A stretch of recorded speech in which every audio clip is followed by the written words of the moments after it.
everybody. Welcome to episode 6 of Adventurous CMO. I'm Greg Gibson, along with Nate Spees, and we're super excited this week to have someone we know very well, our own VP and Executive Creative Director at Grizzly, Jess Lovell. And we're going to talk about building brave teams and how leaders, including CMOs, VPs of in-house creative, and their agencies navigate global rebrands and a bunch of other exciting topics. But Jess, super excited to have you on the show. Thanks so much for having me.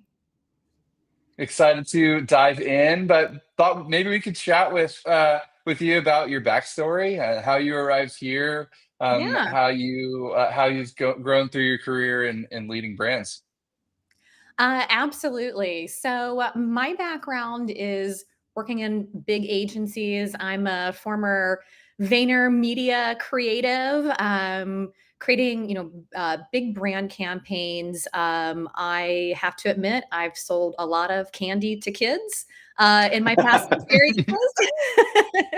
But I've worked with so many different brands in so many different industries, from financial, automotive, consumer packaged goods, and really enjoying a lot of the B2B work that we do for tech enterprise here at Grizzly. I've also worked in-house. I know we want to talk about that a little bit today. I worked for a brand called Yield Street that is a platform for private market investing for retail investors, where we created an entirely new brand for Yield Street, as well as launching their first big brand campaign. So I have a couple of experiences to pull from. So what's the first thing you want to talk about? I think the first thing is where in the world are you? Oh Where are you at yeah. today? I'm a New Yorker, and I love it. I'm actually from middle of nowhere, Arkansas. I know you can tell by my accent that I'm trying to hide a little bit. But I came to New York in 2010, and it was just it's just such a great home to so many different people. And it's so, I mean, we get a bad rap for being rude, but we're actually the nicest people and so welcoming, and really welcoming to all kinds of people. So it just became an instant home for me. I know you probably want me to come to San Diego more often, and I'm glad to do that. But I love being in New York. Love it. Yeah, it's awesome. And I'd love to start. Maybe we could start with your time at Vayner. And I think such a unique space that Gary has carved in the Mhm. agency world. And I know we've had lots of chats with Steve Babcock about the Nice. model at Mhm. Vayner, and like there's something unique about this idea of test and learn, Mhm. social first, the backpack creative, and what you can do at scale when social is a medium. So maybe Mhm. you could just talk about your time there and the experience that you had with those Yeah. types of principles. Well, for first off, for anyone who doesn't know who Gary Vaynerchuk is, I usually introduce him, like when you're at like a party and people ask what you do. I usually introduce Gary as like he's like the darling of social media marketing. I feel like he really not only wrote the book but wrote multiple books on it. When I joined Vayner, Vayner was about 200 people. It's over thousands now, and we had an office down on 25th and Park. I walked into the offices on my first day, and I had this moment of like, oh my god, what have I done? I think I'm in a college hackathon. There were kids everywhere in like beanies, like on their laptops, sitting on the floor working, literally sitting in bean bags. And just to see just like the tremendous success and growth of all of his principles. And like absolutely to your point, Greg, like that idea of like that backpack creative and like that adventurer. I mean, that is so in the heart and like spirit of that place. Um, so when it comes to like this idea of test and learn, and he really sort of pioneered the idea of personalization at scale. Like how do you come out with like one big overarching campaign that you can personalize to and really take advantage of like media targeting like in a digital landscape, right? um just to give you some like fodder on the early days of it, there's one project that I love that we did, we did for Hall's cough drop. It was so it was so challenging because Halls is actually considered a pharmaceutical, and there's a lot of like legal things that you have to get through to be able to market something like that. The idea that we came back with was we wanted to create different levels of content depending on whether a market is becoming sick or just not sick at all, right? So we had sort of like three levels of it. And I hate to like bring this up and make everyone cringe because of like the CDC, like just reminds me of like certain days we don't want to remember, but we were actually working with CDC data of from these different markets. Like, is Chicago getting sick? It was like based on like different Hmm. different things like are people what are people googling, are they going to the doctor right now? Like we had like certain like criteria to understand if a market was becoming sick. So we had sort of like this blueprint of this early days of his content engines that he would create, and this idea of like hyper personalization. So we had the criteria if they were getting sick across the top. And then down the other side was all of our audience cohorts. And I mean, I can't remember, this was a long time ago, but it was like high touch occupations like nurses, teachers, police officers, like just front desk office workers, receptionists. Mm-hmm.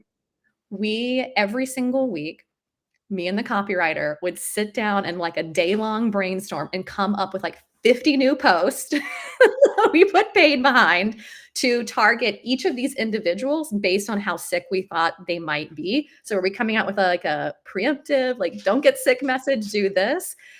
But also, like I said, there was like a whole LNC sort of layer of this where, uh, we have to think about what we can and can't say for such a highly regulated space.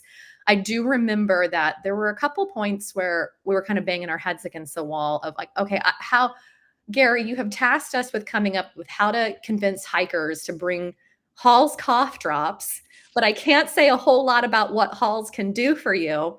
So I remember to this day, the copy that we came up with was does not repel bears. And it was it did really well. Thought that might be on brand for Grizzly. Yeah, That's awesome. that's so great. Yeah. So I think just like, learning so much about like as far as being a creative, and just to kind of bring it back to creative process a little bit. I feel like, we're sort of in the gear to come up with these big campaign ideas and think about, everything kind of laddering up and being consistent to one single message. But like, what does that look like when you are just really put through the meat grinder of I'm going to take that and create 50 new posts like every single week, and it's constantly having to be different, right? I think it's just such a test of like mental capacity and not being like afraid to just say it doesn't have to always make perfect sense when it comes to social media marketing. You can be so iterative. You can put things out there and see what can happen, right? Like does not repel bears, whatever. I think there's just something of not being so afraid when it comes to this iterative approach. It's really, really kind of critical to unlocking it. Yeah. I mean, it's so the thing I find interesting about that process, especially about Gary's point of view, is it's so similar to how in-house teams work, Mm-hmm. that Mm-hmm. they're making the most with what they have. And I think Right. the idea of making one of my favorite stories from Steve was I can't remember the brand. It's maybe like Yoplait or Dannon Mhm. or one of these yogurt brands. And like the consumer insight was that the thicker the yogurt, the more Oh customers yeah. liked it. And Yeah. so the idea was like they're Hmm. just messing around at the Hmm. office one day, and someone soon and it stuck in the yogurt. He held it upside down. It didn't fall out, and the yogurt Mhm. didn't fall out of the Yep. container. And so they turned that, into social content. Mhm. This was that like have to be perfect. And so to that backpack creative model, just let's pick up the camera that's sitting next to us, and that usually is an iPhone, and Yeah. let's film someone in our own Yeah. office flicking a spoon and seeing if they can make it into the yogurt and it's sticking, and then pair that with our Mhm. creative, and let's run some paid behind that and see how it tests. And let's test it against some other creative and see if it works. And you know, lo and behold, it worked. And then do that at a higher Right. level of Right. fidelity, pull out your DSLR and do it, a greater level of Mhm. production. And then you could, that scales all the way to Super Bowl. And so like, it's about the insight and the idea, and then seeing how it scales as you get data back around how it's performing. And I just love that story. I think it's such a smart way to work at scale. Um, and it sounds like that Yeah. your experience was true to that too. Yeah. Yeah, absolutely. I almost feel like, part of almost like what maybe kind of stands in our ways, like to bring it back to creative leadership, right? We're always trying to kind of protect our teams. And I think there's just sort of like this human nature that when we're working on a campaign, we're working on social content, whatever it might be, we want to help our teams like get to the answer as fast as they can, right? We almost want to like guide them there. But in doing that, and like almost like it's like it's like your intentions are in the best place, right? But you actually like kill that creativity. You kill Yeah. that moment of like, what happens if I just get upset and throw the yogurt against the wall and what happens, right? I think through intentions, we accidentally kind of almost get in our own way when it comes to being creative leaders, and just giving those teams like the time and space to just be bored, like be like sit with it, be bored, come back to me with ideas that like are going to get us fired. I want to hear Hmm. them. Right. Yeah. And if you're on the brand side too, like, I think it's oh, also, just building on that, like if you're on the brand side, not being so precious. Like brands are living, Hmm. breathing entities, and especially at social scale, like you have to be willing to experiment and put things out there and just let them fail. Like they can fizzle out, and no one's hurt for it. You're trying things and seeing what works. yeah. Right. I think that I was going to add to that the opposite is also true, because I think that protectionism will keep people from really propelling creativity. But then on Hmm. the flip side, the other side of that is I actually think that the flywheel is driven by giving your creative teams and your marketing teams enough permission to think outside Yeah. the box, push the Hmm. envelope, be bold, be creative, and as that starts to spin, all of a sudden you've energized the entire team, the entire community of people trying to solve different various problems to actually keep pushing harder. And so I think, if anything, it's like I think that um, Gary's leadership at Vayner. Again, I've never, have friends that have worked there, but like there's a flywheel of like that was the energy, and then people kept leaning into that, and that Right. keeps going. And I think that's what every creative team aspires for. But again, the trap of what you just said is the challenge, right? The Right. challenge can often be in when you get to scale and you got multiple big things happening at the same time. It's like, oh no, it's easy to go, oh, we got to contain, versus go, Hmm. actually, the number one goal here is to be the most creative we possibly can be. And if we're not Right. prioritizing that, we're actually not prioritizing the most important piece of how all this stuff works together. I mentioned like bring me the get fired ideas. I just realized that that actually goes back to some of our brainstorming activities that was like boilerplate for Vayner, and one of the buckets was get fired. Like, how would we answer this brief in a way that the client would absolutely fire They'd us? be like, "You're out." Yeah, yeah, totally. And for some reason, that was just like the most like sort of unshackling like way to Yeah, think about it. Because I think so often, like, we want to be good partners to to our clients, And, there's always like the list of like, here is the RTBs and here's like this like main point that we want to get across. And it's almost like you get into this habit of just overly focusing as if you're like a hammer looking for a nail, right? Like just so like, how do you sort of get to the answer in the fastest way possible? But I really always want to push creative teams to like come back with a divergence of ideas. Like there's give me the answer, the brief, give me the absolute get fired. And sometimes I even say like, if I'm like, if they need a little bit more to go off of, I'm like, how would Seth Rogen do this? Give me like just one random celebrity, like something that's just kind of opposite of the brand. Like how would he answer this brief? Just to push people to sort of bring back ideas that give us range in order to answer a brief. That's awesome. I love that celebrity angle. How did you take your experience at Vayner into your time at Something Massive and working with a ton of different CPG brands and kind of working on products that wind up in people's hands, and how to bring that same mindset? Absolutely. I think, when it comes to the types of brands that we were focused on at Something Massive, they were all challenger brands. For me, I would like walk into Whole Foods and just be like, client, client, client. I mean, it was like better for you, like grass-fed yogurt, cottage cheese, dog food. I mean, it wasn't always consumer packaged goods, but baby food, like you name it, right? And a lot of these brands, like the sort of inflection point that they were in, were like, we're trying to get that partnership with Target. We're trying to get that partnership with Whole Foods and get that better distribution.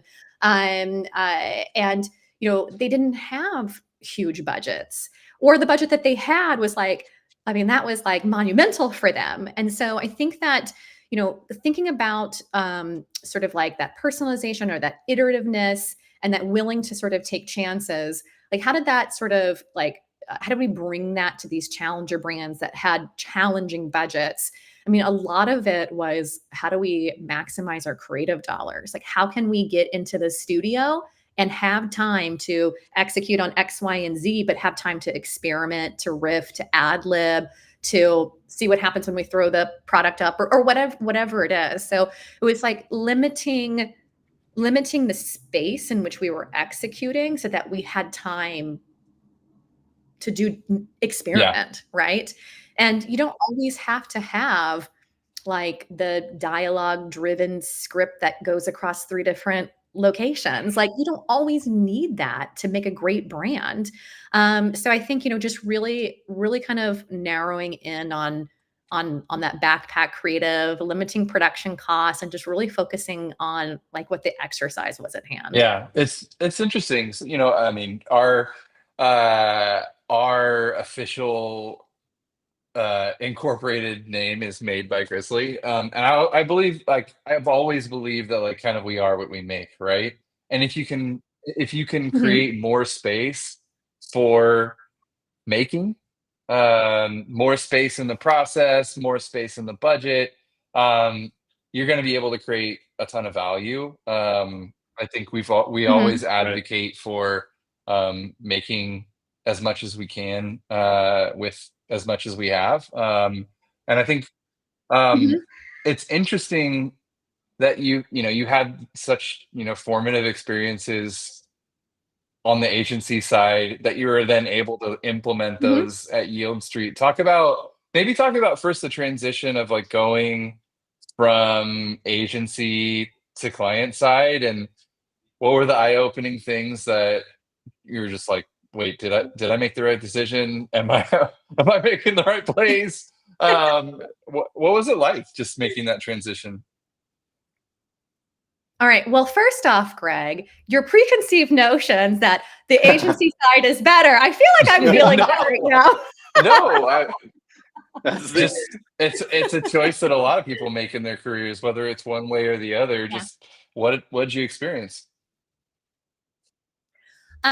Well, there's pros and cons to each, and I think that if you're the type of creative that can kind of really foster those client relationships, and you don't just see yourself in a, I just design the thing, I just write the thing. And you can really sort of see that you have a bigger role that you can play. I think that you can do well in-house because you have to bring that relationship building when you move in-house, because there's no account director who's going to make that happen for you. You have to stick your hand out. You have to put meetings on people's calendars, and you have to grow your influence. You have to realize that when you're in-house, there are the things that you can control that are like your job. There are the things that are completely out of your control, and you got to let those things go. But there's a whole lot that you can influence, and that leg of the three-legged table here is honestly the most important to being successful in-house. And it kind of makes sense too with like, that makes sense with any job, right? So I think that growing those relationships is sort of like really, really critical to being successful. But I would say that, you know, the challenges in-house are a little bit different. I think, you know, everyone can kind of joke about the level of politics that they see within their own companies. Like, it exists. We know that it exists, right? I think that in-house, when you are, you know, running a creative services agency, I think that you have to kind of compartmentalize the critics, because you're so much closer to them than you were when you worked client side. Like, you get to shut the laptop or work on a different client. When you're in-house, you're with the critics every single day, and they're trying to be just as influential as you are. And that just happens. There's actually a creative director that I love at Vayner who said something that like really like has always stuck with me. And he said, we could make hot tea or we can make cold tea, but nobody likes lukewarm tea. And that was something that I really, you know, kind of brought back when I was working in-house. You want to be liked as a creative. You want people to like your work. We're just so fueled by that. Like, we are very egotistical people. I'm just like, cat's out of the bag. We all know it, right? You want your work to be like well received. But the thing is that you're going to have critics internally, and you're just going to have to be okay to be bold enough to push back, to be bold enough to say, no, this is why we're doing this. And we're not here to make everybody happy. Not everybody has to have a voice in this. And so I think that is sort of the challenges. And they, you know, that's another way we can, you know, better service our clients, because they also have to deal with that in-house, right? Not everyone likes their product launch campaign or their rebrand or whatever. It's just human nature to have those people who, you know, they have a different opinion, and that's okay. But that's no reason to dilute what you're doing, because it should be strategy backed. There's reasons. You put all of the work into doing that, and you know it best.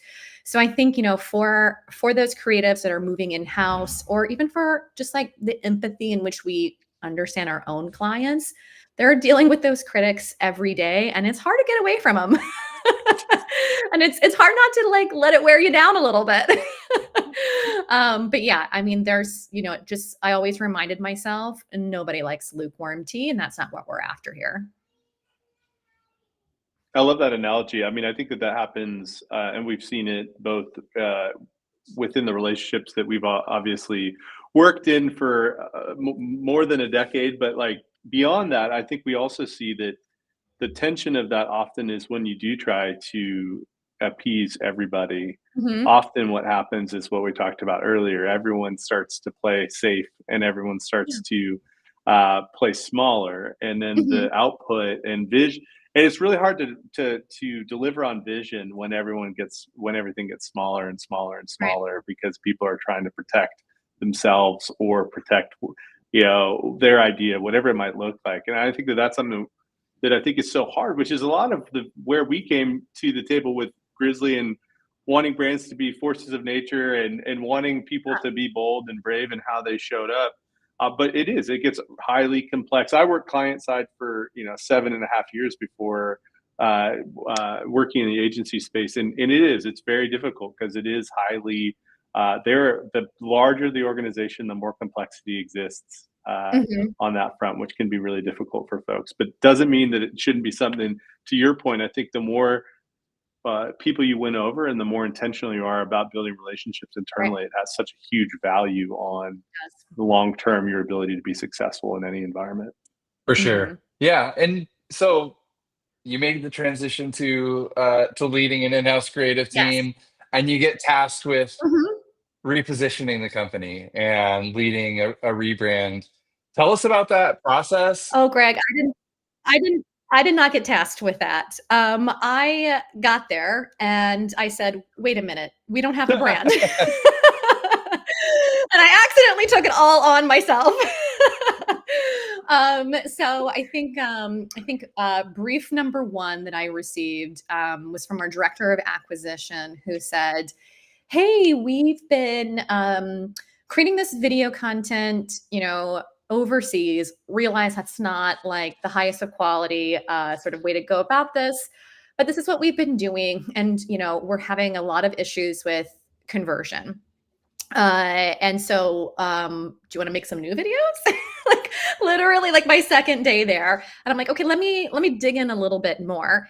And I realized that we were having conversion issues for a lot of different reasons, and that our cost per click was like astronomically high.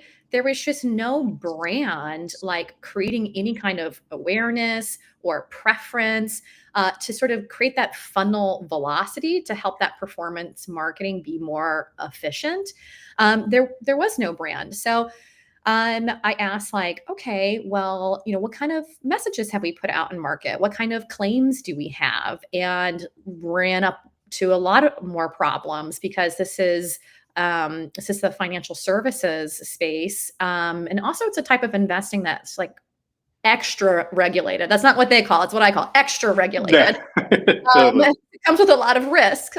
So knowing all of that, I realized that we really kind of needed to sort of start over. And when we did that, we realized that the goals that we had to improve our value prop and realign it to the product mix and the audience that we had was actually a little bit bigger of a challenge. So we actually pulled in a brand strategy agency called Clark McDowell to help us do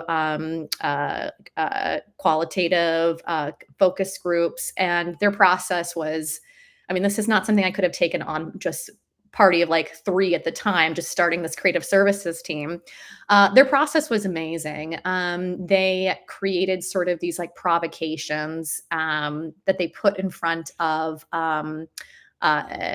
different individuals in this focus group to just understand, what kind of brands do these types of highly affluent individuals sort of gravitate towards, and what does that mean with the intersection of money and finance?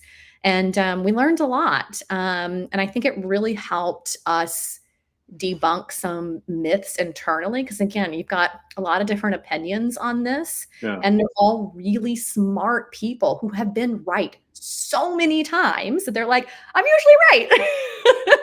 Like, this is what's going to work. And it was just really, really eye-opening to kind of start with those consumer interviews and to learn a lot more. So we relaunched the brand, the brand strategy, new tagline, new look and feel. And we also embarked on like their first big brand campaign with celebrity Cal Penn as well in like 6 months. It's a wild ride and a problem of my own creation. That's great. You were curious. You asked questions, and all of a sudden, I know. Stop asking so many questions. Yeah, I think it's a testament to the type of leader you are, and why why you're here at Grizzly, as well as like the role that creative leadership plays in organizations, because we have to ask the questions that no one's asking, and then get to the answer. And it's so awesome to hear that story, and maybe talk a little bit about that journey to kind of getting to ideas, as well as the impact that it made on the organization. Yeah. Where to even start? I remember some great conversations that Clark McDowell was leading with our executive team, sort of talking about not only how a brand can sound like or look like, that's messaging and design, but what does a brand feel like? Like let's say you put down a like $25,000 minimum on this private market investment. Like, what do you get? An email from us? Like, should we be sending them something more meaningful, something tactile that they get in the mail that feels as premium as a type of, treatment that they're used to getting? Hmm. And so, they didn't necessarily at that time say you need to go off and like, invest in your private client group. But I do think that there was some systematic sort of rethinking that started to happen, and we really amplified some of the higher touch programs that we had. Really investing in what was called the private client group that sort of services affluent investors, and it's sort of like their sales outreach, as well as like many other things, like actually putting together dinner parties for investors to network, coming out with just I think really really sort of special touches within our marketing. Like, if we're some of these things I can't talk about, I'm realizing, so sorry if I'm stuttering, but like, some of the if we had an investment where you could become invest in a F1 team, and just sort of rethinking even the process of, okay, we really need to double down on the idea and the brief, and really upskill the entire marketing team to come up with like, what's the insight here? Like, is the insight that, it's just really exciting to and sort of aspirational to be consider myself among the ranks of like Mark Cubans of the world, that I get to be like an owner of a sports team? Okay, well, now how are we going to bring that to life? Like, what sort of collateral, like how does that sort of dictate the collateral that we're actually going to choose to bring this to the market? For sure. I think there was a second part of your question, Greg, and I forgot. Well, maybe I can get more specific. So, for example, not only Mhm. were you repositioning the brand, but you also had to educate the audience. You had to educate the Oh, yeah. market, talk Mhm. about number one, saying we've defined this personality, and how did you arrive at Cal Penn can actually represent the personality and Oh, show up for the yeah. audience and educate them about this kind of fringe investment category. And then what were the results? What were the Mhm. results of the campaign for Yield Street? So with Cowpen, we decided that leveraging a celebrity was going to sort of really, elevate the brand and really make us look like a polished, like real brand. There's so many people who never heard of us before. I think that it's just like a tried and true tactic to leverage a celebrity to like kind of get that credibility in an instant, and for consumers to like really think like, oh, this is an institution, they can afford a celebrity. And we don't always like have that like actual like conscious thought in our minds. It's a feeling that you get, right? You see Ashton Kutcher on Cheddar or Bloomberg talking about acorns. You may have never considered it before. You're like, oh, this is a big thing. Hmm. So I think that, just from the get-go, leveraging a celebrity was really going to help build in some credibility that we were looking for to help us establish ourselves as a leader in this space. So that's number one reason we went that route. Second, I mean, we didn't want to go so far into the celebrity rabbit hole that we're getting like the absolute most expensive celebrity that we can find. We really wanted to focus on someone who was like nostalgic for our audience. And so we really wanted to target like at the time, like 35 to 50. This is already a few years old now, 35 to 50. And so we wanted to find a celebrity who was nostalgic for them, and someone who is sort of creating their own identity within finance and global economic sort of topics. And so we really hit like a sweet spot with Cal Penn. He was coming out with a content series with Bloomberg right after this campaign on climate crisis, and is really trying to sort of position himself within sort of a lot of thought leadership.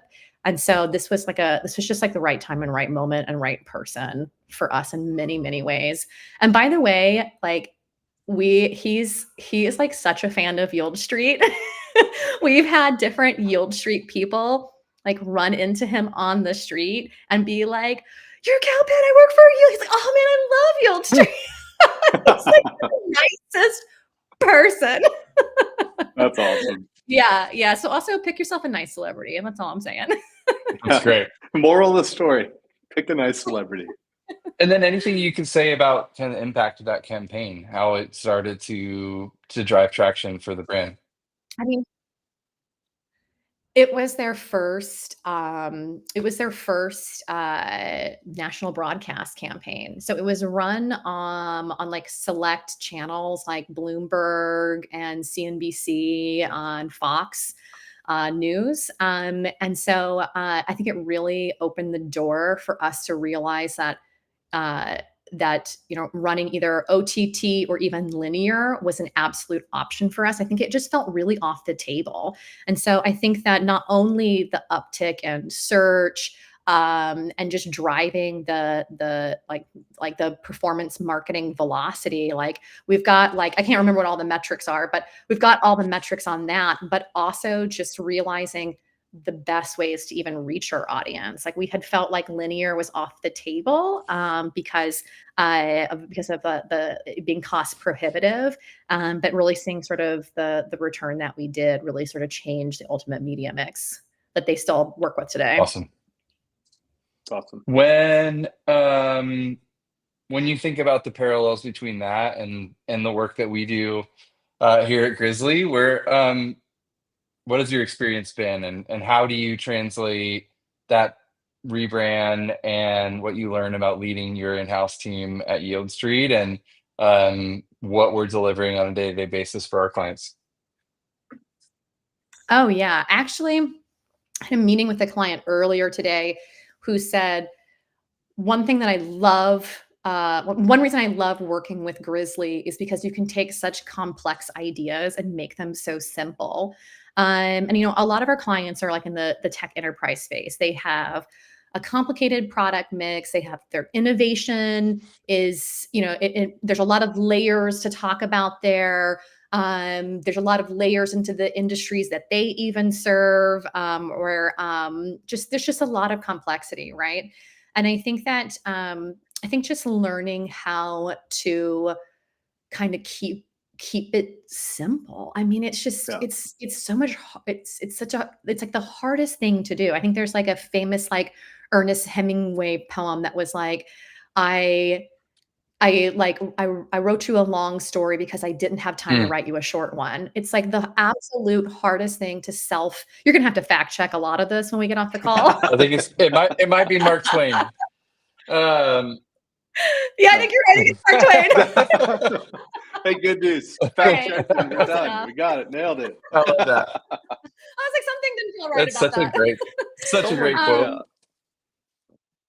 It's such a great quote. And I mean, it's the absolute hardest thing to do. And I think one thing that helped me at Yield Street, and I've kind of brought that process over to Grizzly, is, in our client discussions and collaborations and intake calls, like hearing directly from them and just telling them like, you don't need to give me the most like buttoned up response.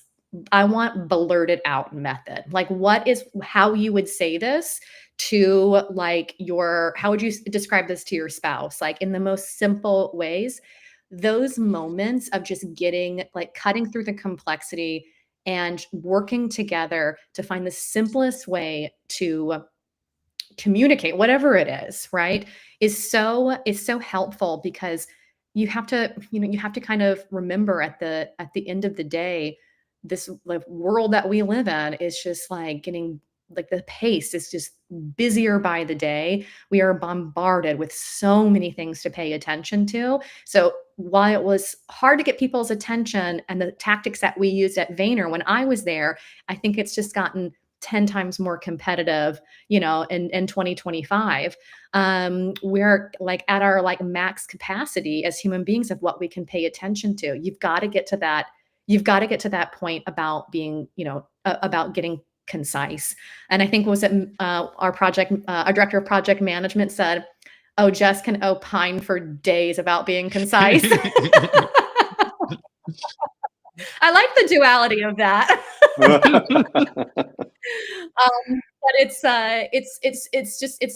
so critical. Your audience does not have time to pay attention to you. So, and I think we hold ourselves back, as marketers. We hold ourselves back thinking that we have to use all of the correct industry jargon so that we don't seem like we don't know what we're talking about. And I think it's like, no, they just want to be spoken to in the most human, straightforward way as possible, because when you get to that straightforward place, that's when people think, oh, they're confident, right? But I love that. I mean, I think that we have seen time and time again, all marketing is people to people. Like, there's a human being on the other side of every ad, and whether that's enterprise or consumer packaged goods or hospitality, it doesn't matter what industry. On the other side of everything is a human being that's going to have to interpret and have an emotive response to whatever they're interacting with, which I think you can lose that, especially in the highly complex enterprise environment, and start trying to just, and again, it doesn't mean product marketing, all those things don't have their rightful place. They do. But if you lose sight of it, and you lose sight of the person on the other side, it's very difficult to show up in a way that is actually going to simplify for complexity and bring something that's differentiated and is actually going to be, of brand message, et cetera. And I think that's where I think we constantly strive to see that happen in sometimes the hardest of environments, and but also the most rewarding when you see it happen in an environment that it doesn't happen in often. Number one, those brands look unbelievably differentiated really quickly, right. And number two, it's such a huge win to just see the impact that generally has, and again, to real revenue, not just like, oh, we made a hard thing happen, but like truly the impact that it has to the bottom line, or whatever the core goal is, for which oftentimes is, but whatever that core goal is, we see it happen all the time. Yeah, I mean, we've always been great at simplifying complexity, but I think it's beyond that. It's just as it can be as simple as saying what you mean and meaning what you say. And meaning Yeah. what you say.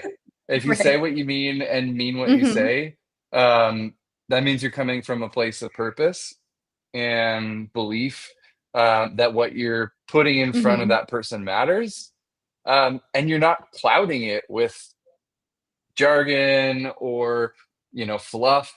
And I was talking to one of our team members yesterday, and they were explaining their idea, and their explanation of the idea was the actual idea.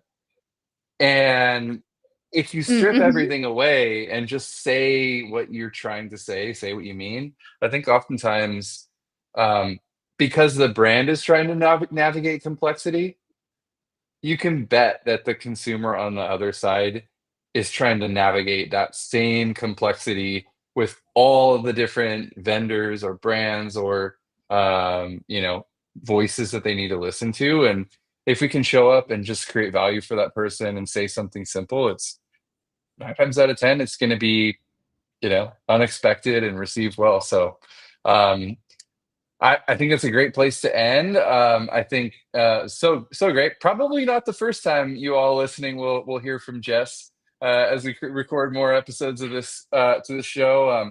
Really appreciate your perspective, Jess. It's so great to hear what you've taken through your career and how you've put it into practice. And I know people will learn a lot from today's episode. Thank you so much. Guys, this might be all the things I have to say. I don't know. No way. No way. We'll start doing talk show. But you're like, I know Jess likes to talk. I'm good for it. Yeah, we could make an episode about being concise, and we know that you could talk for a while without being concise. I will.